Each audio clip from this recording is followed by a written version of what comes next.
Welcome to Cutting with the Chase with Rob Chase, brought to you by the Inland Northwest Report.com. Alternative news and opinion for the Inland Northwest. And now, here's your host, Rob Chase. Okay. Well, welcome back. This is Rob Chase. I'm normally with Cutting with the Chase, but since it got pretty technical, I had Dr. Keith Russ from Cornwall, who's a mining engineer, interview our guest today, Bob Launhardt, who was a safety engineer at the Sunshine Mine back in 1972 when the fire was. They got into some great discussions that were too technical for me about polyurethane foam and the causes of the fire. And but now, actually, I was there at the time myself. My father was a mine manager, Marvin Chase, and I had worked there the summer before. Since I was 17 then, I was only allowed on surface. I couldn't go underground, but I knew a lot of the people that worked there. My cousin Dan Klein worked there. He was on shift. Fortunately, he was on swing shift that day. So, but I do remember talking to him and finding out a lot of the anecdotal stories there. So I kind of wanted to get more into that since I knew some of these people. For instance, Bob, now you went down when you heard about the fire, and you took with you another who had gotten out, one of the shift bosses, Don Beehner. Could you tell us your memories of what happened then? Okay, just very quickly, we'll kick this off. Gene Johnson, who was the transportation manager underground, called Tom Hara because he wanted to get a hold of me, and he knew that Tom would answer the phone in his office. Anyway, he called Tom Hara, and he said, get a hold of Bob Launhardt, have him dump the stench warning system, and bring the helmets to number 10 shaft. That's those self-contained breathing apparatus. Those were the orders, and that's exactly. Anyway, I'd been underground that morning with one of the foremen, the development foreman. We made a quick tour through the two development levels of the mine, did all of the inspections, not that many people working. I had to have a new safety manual written by Friday, so I needed to do some work in my office. Anyway, I was back out from underground before 11 o'clock. I think that's the only time ever that I went underground that I was out before 11 o'clock. I'd showered, came back up, and it was time for lunch. I just opened my lunch bucket when Tom Hara called me. So I followed his instructions.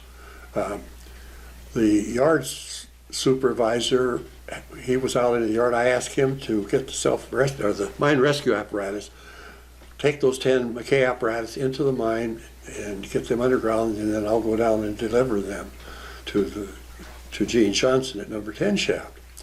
So anyway, once the call came in, I was on the run. I came out of the building where I had my office. It's a warehouse building, and I looked across to the Sunshine Tunnel, which is the Sunshine Mine main exhaust, and it was heavy black smoke pouring out. And in my mind, I thought, I hope to God that nobody's downstream from that, because that really looks bad. So I made a quick trip to activate the stench warning system, then went in, got my mine clothes on. Well, actually, I didn't even change my clothes. I grabbed a belt, put on my hard hat, shoes, and then I grabbed a flame safety lamp to check for oxygen, and a multi-gas detector with tubes to check for carbon monoxide, carbon dioxide, and headed back toward the mine. At the portal was one of the, he was a sampler, Larry Hawkins. Mm-hmm. And he says, where are you going? I said, I'm going underground. Well, he noticed those breathing apparatus going into the mine. He said, what's going on? I said, well, there's the fire in the mine, and they asked me to deliver those number 10 shaft. Well, he said, I'll go with you. So we rode down to 3100 level. Now you entered the jewel shaft. We went in through the jewel shaft. Which is, of course, I guess horizontal before you get to the number 10 shaft. Is that the first one? Okay. The jewel shaft is a mile from number 10 shaft, approximately. Mm-hmm. Anyway, to get them to number 10 shaft, they would have to go down the jewel shaft to 3100 level, mm-hmm. and then be hauled back. You know, you can't, they're 45 pounds each. You can't carry 450 pounds. Mm-hmm. But anyway, in my mind, I'm going to get those back there. I had no idea what I would run into. Not a clue other than... Was anybody emerging from that area, had already gotten out that No. could give you intelligence yet? Nobody had come out. In other words, when the call came, they were in the process of hoisting people to 3100 level, but they still didn't know where the fire was. So I can't really piece together the information that they got, but the decision was made to go out to the Jewel for the simple reason that some of Sunshine's exhaust was going out through the Silver Summit. So the people would have to walk all the way to a ventilation raise. It'd be about a half a mile in that mine. It's 80 feet above Sunshine. Climb 80 feet and then walk. And that's on the opposite side of the mountain? This is to take them to the other side of the mountain. Right. They would come out through the Silver Summit main. And I had thought it was a Polaris, but it was a Silver Summit. Well, actually, it's the Silver Summit mine. Uh-huh. The Polaris is right next to Sunshine, and the ore from the Polaris was hauled through the Silver Summit for about 9,000 feet to go to the Polaris mill. Yeah. I see. So, but anyway, when I got to 3100 level, there were several other people there that were mine rescue trained. One of them was Don Beehner, and then Jim Zingler was there. Where are you going? I said, well, I'm going to take this back to number 10 shaft. We're going with you. I said, I don't want anybody to go with me. I don't know what's back there. I've got to get this equipment delivered. Well, we're going with you. I said, okay. And we're going to have to, we got back, we went as far as number 4 shaft, and I said, okay, everybody we're going to put our breathing apparatus on, we're going to check them out, make sure they're working properly, and then we ride in. So we were riding in. I was in the front car. Larry Hawkins was operating the locomotive.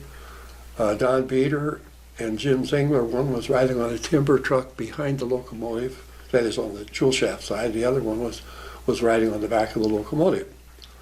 We got back back to, there's a crosscut from the top of the number 5 shaft. Now, this is something you probably never knew. The number 5 shaft, it was sunk from 3,700 down to 4,000.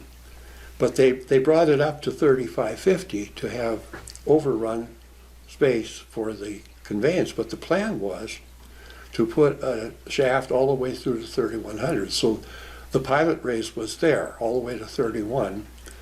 And the smoke from the fire then was coming out of there's a crosscut, a tunnel connecting to the top of 5 shaft tunnel. And when we got there, the smoke was just rolling. It was really heavy. You couldn't see through it. So I signaled Hawkins with my cap knife. I signaled him to stop. And I got out of the end car and I said, I'm going to go back and test. I tested, the oxygen was fine. The carbon monoxide was beyond the test capability of the tester. Now the test tubes that I had were rated from 10 to 300 parts per million. If you're going to test down to 300 parts, down to 10, you'd have to squeeze the bellows and release it 10 times to get enough sample through to read down to 10 parts. That test tube was black. I released the bellows and it was black before they'd opened more than halfway. So in my mind, I knew that it was deadly. So anyway. And you had one of the self-rescuers on yourself. I was wearing a breathing apparatus, McKay breathing, 2-hour breathing apparatus, Okay. oxygen, yeah. Well, when I went in to take the test, I met Roger Finley. He was coming out. He had a self-rescuer on him. He was staggering. I would say he was maybe 20 or 30 feet from fresh air, so I just took him by the arm, took him out with the smoke, and I asked Jim Zingler, I said, you take this man out, get him out to the jewel shaft. So then I came back, I talked to Hawkins, I said, we're going to go slow, I don't want to run over anybody.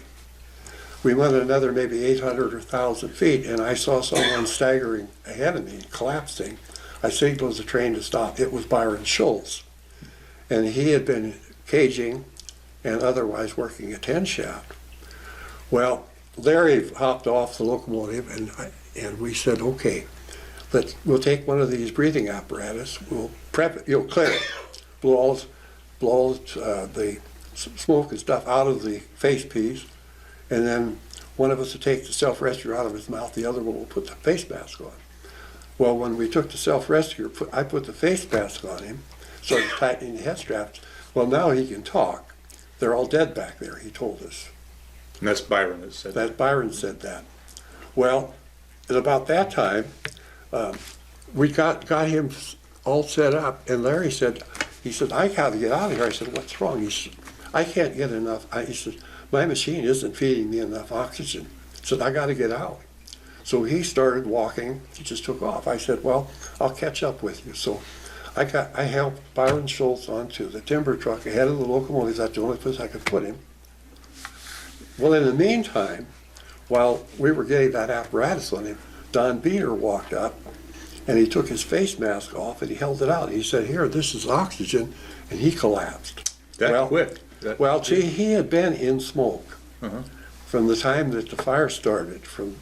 He was working in a shop about 1,000 feet from number 10 shaft. He walked back to number 10 shaft, got a self-rescuer. Riding up on the cage, he gave his self-rescuer to one of the guys that was in bad shape, and then he walked out barefaced. See, the smoke on 31, it took a while for smoke to get up there, and there's a reason for that. I'm not going to go into that detail. Yeah. But anyway, so I had Byron Schultz on a timber truck ahead of me, going slowly. So to signal Larry Hawkins, the locomotive had a strong headlight. I kept turning the headlight on and off. That would flash in the smoke, and he could see that. So when he saw that, he stepped off to the side, and when I went by him, I said, just grab onto the end car. So I think he had 2 or 3 muck cars. Anyway, he grabbed the end car, and we got out of the smoke, went out to the jewel shaft, and so Byron's up to the surface. But Beehner, when he took he collapsed, and Larry was gone. So I tried to pick him up and put him in one of those milk cars. I couldn't lift him high enough to get him, so I had to just put him down and leave him. Larry said he was dead because he said there was blood running out of his nose and stuff. Yeah. I don't know. That's beside the point. But anyway, but it's physically impossible to do anything. When we got outside.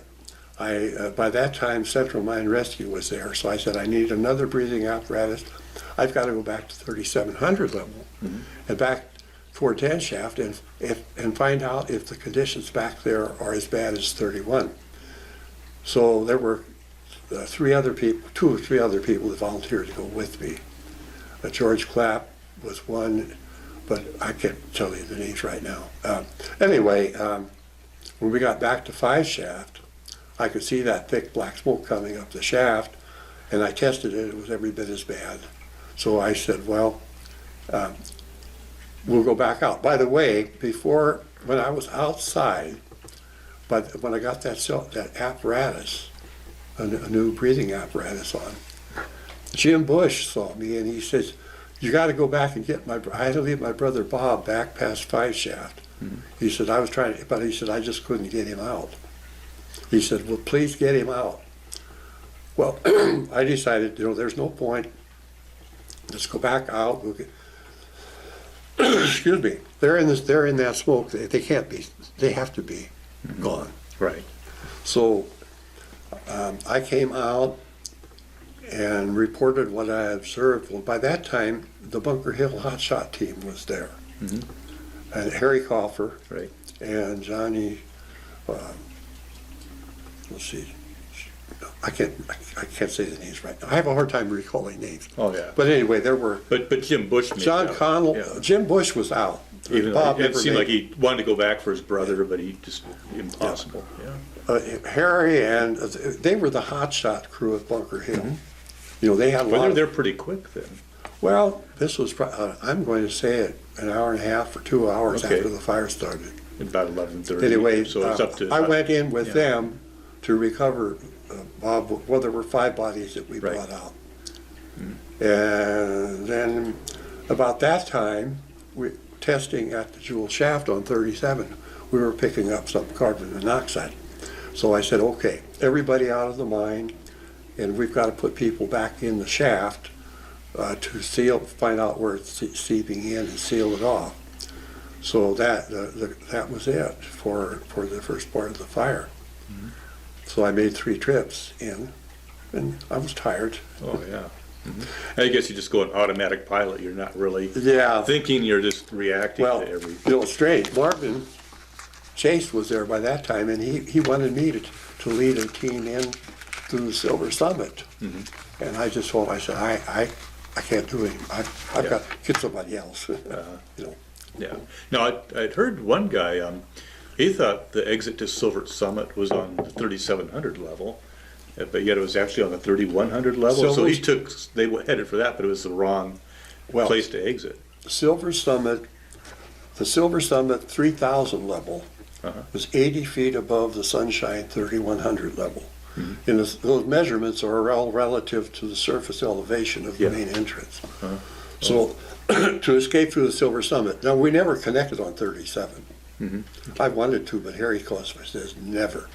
Mm-hmm. Because he said Bunker Hill they produce acid mine water, and if that mine ever floods, our mine's flooded. We don't want it to. But anyway, you go back past 10 shaft, maybe 1,000 feet, climb an 80-foot ladder, and you're in the Silver Summit. You go about a mile, you're a Silver Summit shaft. And when you get up onto their surface level, then you've got to walk about 6,000 feet, and you're outside. I went through there once a month. That was part of my inspection. Okay. Yeah. Now, where were most of the people that got out? There were 68 men who did get out, didn't they? Were they from the 3,100 level then? Well, there were a few people on 3,700 level, like back then in the shops, part way out toward the Jewel, that got out before that big bolus of really deadly smoke found its way through from 3,400 to 4,000 and back up the 5 shaft. Mm-hmm. But as I mentioned before, that first crew hoisted on the first group was hoisted to 3,700. Mm-hmm. And they all died. They were close to 5 shaft when that smoke hit them in the face. Mm-hmm. Mm-hmm. And Jim Bush was the last. He managed to make it out. The reason he survived and Bob didn't, Jim was in the footwall area of 3,700 looking around for a fire. He was out of the smoke for most of the time. Mm-hmm. And he tried to drag Bob with him. He couldn't do it. There was one guy, I was friends with his younger brother, was Greg Dione. Yeah. He stayed at his station trying to hoist people out as long as he could and didn't make it. Well, Greg Dione he volunteered. Byron Schultz was the cager. Uh-huh. And Byron was having trouble breathing. So Greg said, I'll take, you go ahead and I'll take care, I'll hoist the people. Yeah. So. Okay. Yeah, I think there's, so many heroic stories there. I remember I wanted to go to work there. I'd worked there the summer before, but since I was 17 then I couldn't go underground. But I was about to graduate from high school, and I wanted to start there again, and I was excited about going underground. My cousin had worked there and was making great money, as a gyppo miner. Yeah. And I remember thinking, they said, well, I had a friend who'd worked there the summer before too, but he could go down there. He said, well, usually they start you off at the 5,200 level. I thought, wow, that's a mile deep, and that stuck in my head. But I guess there was over 20 guys that were on the 5,200 level, and the cage never even made it that far. I think they were waiting to get out. But, there's so much pandemonium and guys actually dying while trying to operate the cages. Some places where they never even got that far. Well, it's unfortunate that they couldn't, but the last, I know for certain, the last trip that they made, not 10 shaft hoisting, none of those people got beyond the shaft station. The trip before, I think there might have been a few survivors on that trip. And then those people that were riding out with Al Smith, he had the muck puller, and Kenny, I can't think of his last name now. Mm-hmm. Anyway, he was one of them. And when they got out to the Jewel station on 31, and I helped him get out of the muck car, or he would have fallen on his face. Right. But yeah. No, the whole thing is I mean, from when most everybody started smelling smoke and thinking there's some, hey, maybe we need to start getting out of here. It was a very short time, I think, before most of them had already perished. Maybe half an hour. Or... Well,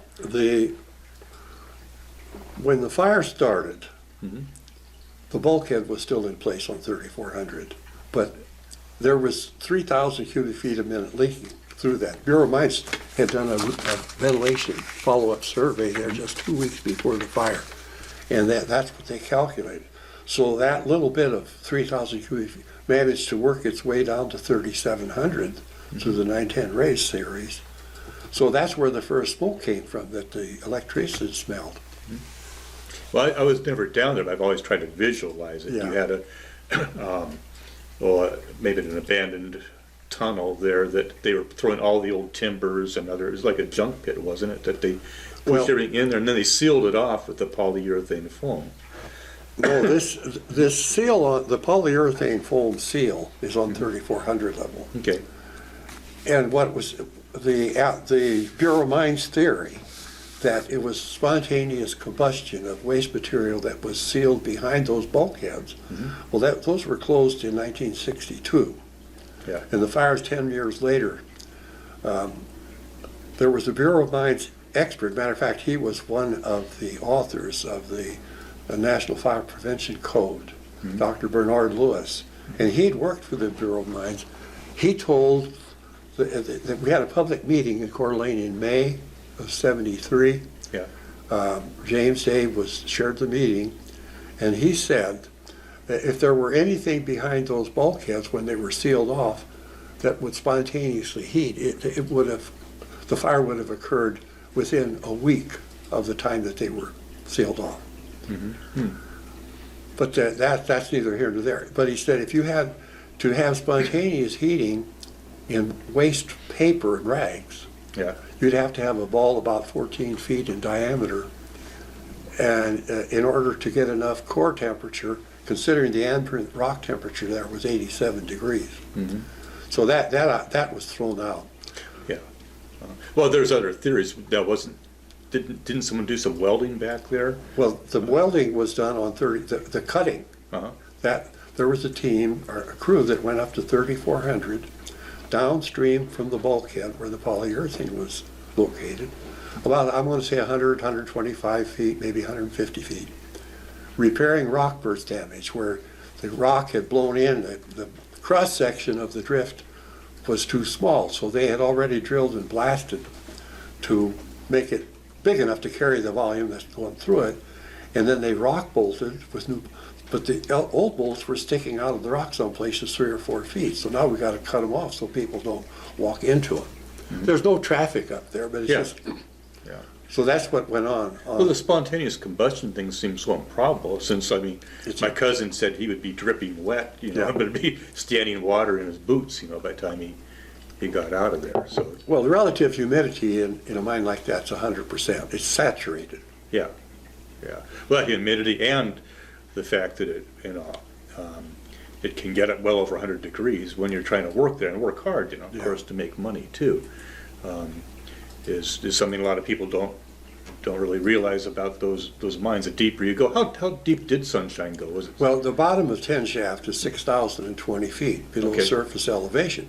Yeah. However, if you look at topographical, it's about 8,000 feet below the top of the ridge up on Polaris Peak. Number 10 shaft is right under the middle of that. Yeah. So, well, one thing I'd never realized until I'd always pictured a bulkhead and maybe this fire building up, and suddenly it blew out, and with the ventilation system, it just covered. People were overcome so fast they were still at their lunch tables, from what I had heard. That in fact, I'd heard one guy was running and he had passed out, but when he passed out, he had enough lower oxygen there still there. He kind of revived and got up again and managed to make it out. I don't know if that was an anecdote, urban legend, or or not. You never heard anything like that? Okay. if you can visualize, there's about 100 feet of tunnel on 3400 Yeah. that was sealed off to keep air from leaking into and through the old 09 vein. So you've got 100 feet, you've got mine timbers, 10 by 10 posts and 12 by 12 timber caps. Yeah. You've got lagging. Now, in the case of the smooth lining, then you use 2x4s and you put 4x8 panels of plywood on it. So now you've got a plywood tunnel with a lot of big timber behind it and above it. You seal that with about 2 inches of polyurethane foam. So I don't know how many pounds, but there's enough polyurethane foam there to poison the air for the whole mine. Well, if that bulkhead hadn't failed, the smoke would all have gone out of the mine.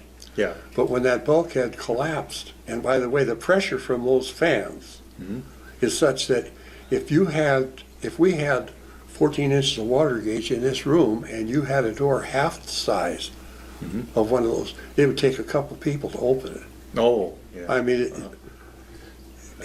Yeah. So, But that was another thing I only found out about your talk with Dr. Russ was how quickly the polyurethane foamed, almost, I mean, faster than you could run.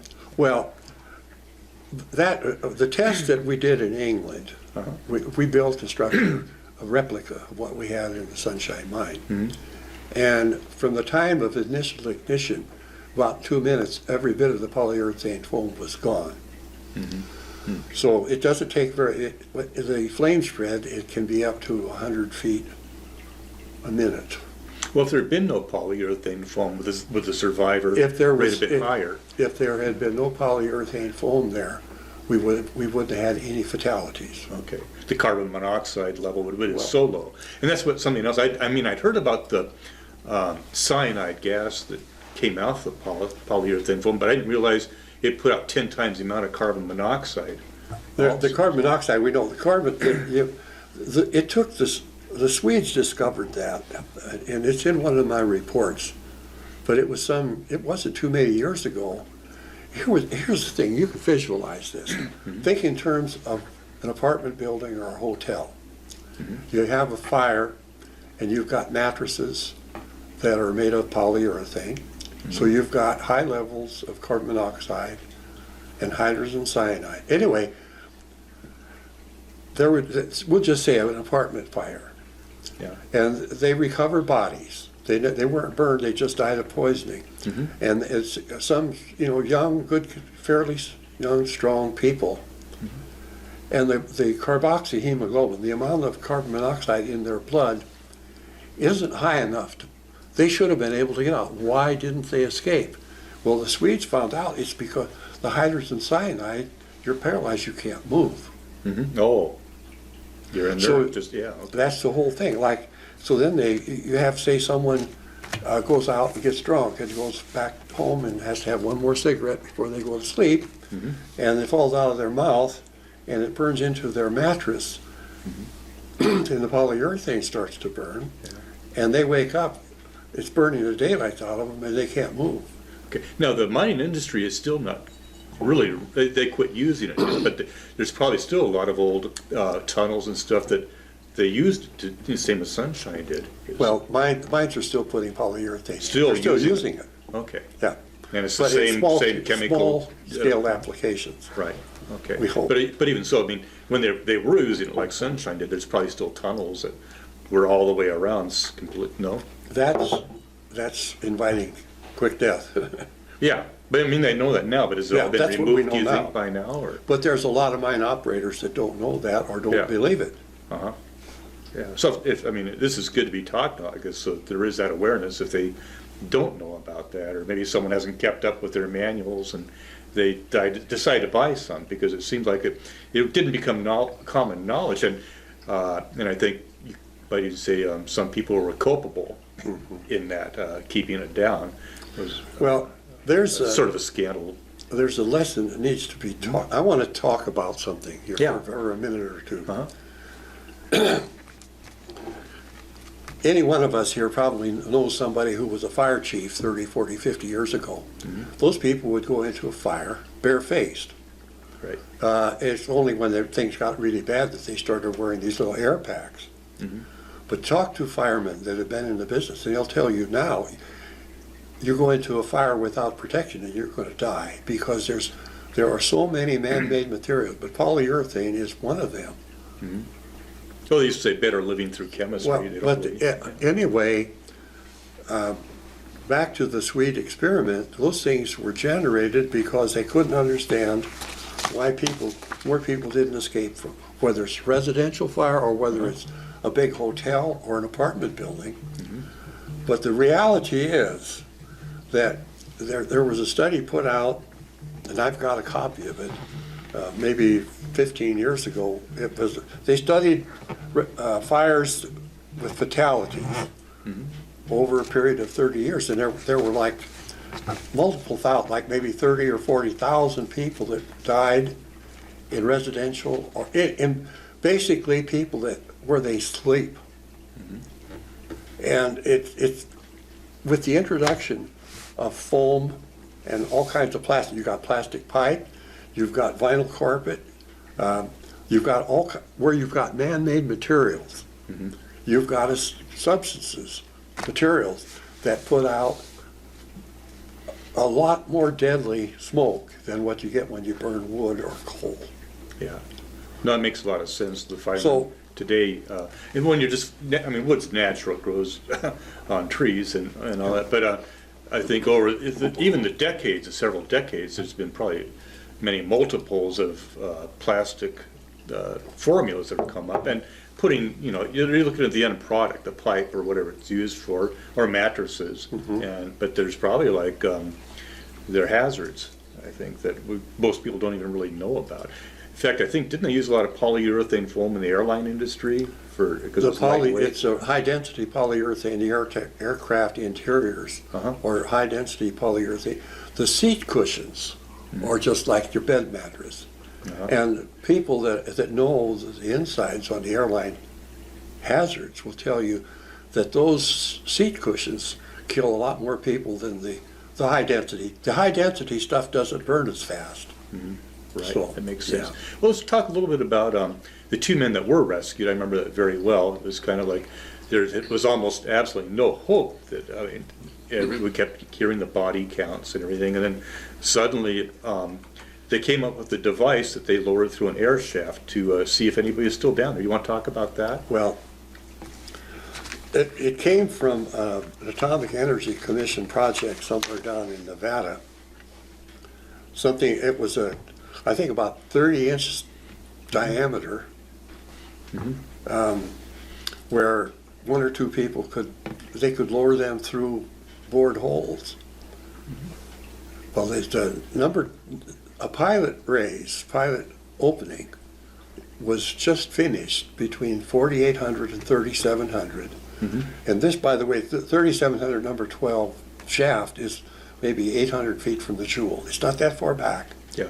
They drilled from 37 down, and then they put a reamer under it, 48-inch diameter, about like this. Brought it. So now we've got a 48-inch open. So they had to have something small enough that it could pass through, because that's rough broken. I mean, it's drilled, but there's a lot of squeeze going on quickly. So anyway, But there's a lot of hazard for the guys going down there. Oh, They yeah. might get Well, they stuck had- in there. You couldn't unjam it. Right. They had to bore the loose rock down as they worked through. But they found a capsule, I think it was out of Nevada somewhere, one of the atomic energy Okay. projects. Yeah. Sunshine was thinking of building one, but the government, They already had one. they flew it in, and that's what was used, so, yeah. And then you were there when Florian Wilkinson, that famous picture Yeah. that most people have seen, emerged, And, Right. I was of course, on surface. I would work at the Red Cross station there, I was handing out coffee and cigarettes, so I kind of wanted to stay close to the action as much as I Sure. could. But that was like one of the great moments of my life when Sure. the guys emerged, and the families had been waiting there so long, and the ones that were still there, maybe there is some hope, finally, after this. And then they they sang a praise song, and so it was like a magic. But then it was just a couple more days, and they found the last of there were no survivors from that. So interesting story, lots of heroes, including you, Bob. And is there anything you want to add that I didn't cover? Well, I think a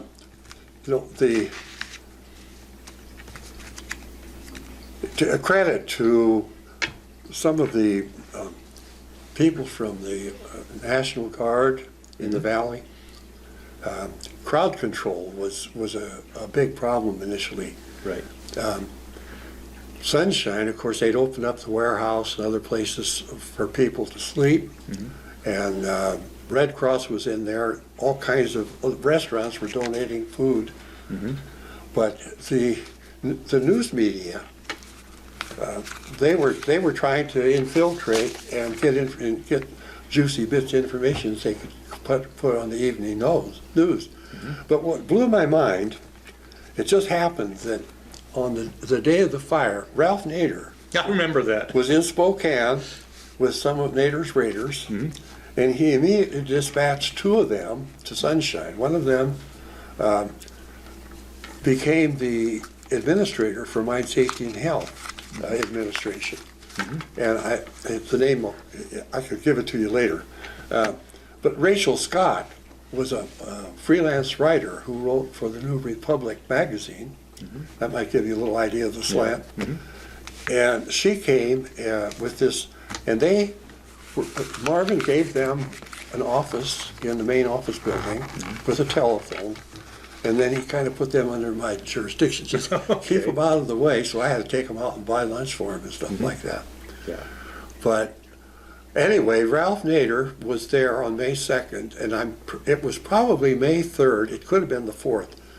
But he's on one of the network TV stations, and he said this. He said, this fire disaster was caused through the callous disregard for safety of Sunshine management. Well, they were looking for a scapegoat. Well, he didn't have a clue of what, and of course Laverne Milton, who's the union president, picked up on that, and silver over safety. So he had this analogy. He said, Sunshine Mine is like a cow. It feeds in Kellogg and they milk it in New York, and they keep all the milk. Well, the chairman of the board, Erwin Underweiser, didn't help matters, No. as I recall. I don't know about that. Well, he started speculating on silver prices might go up, after this. And then I remember I was there, and there was actually a press agent that Sunshine had hired, and they said, whatever you do, keep that guy away from a microphone. Yeah.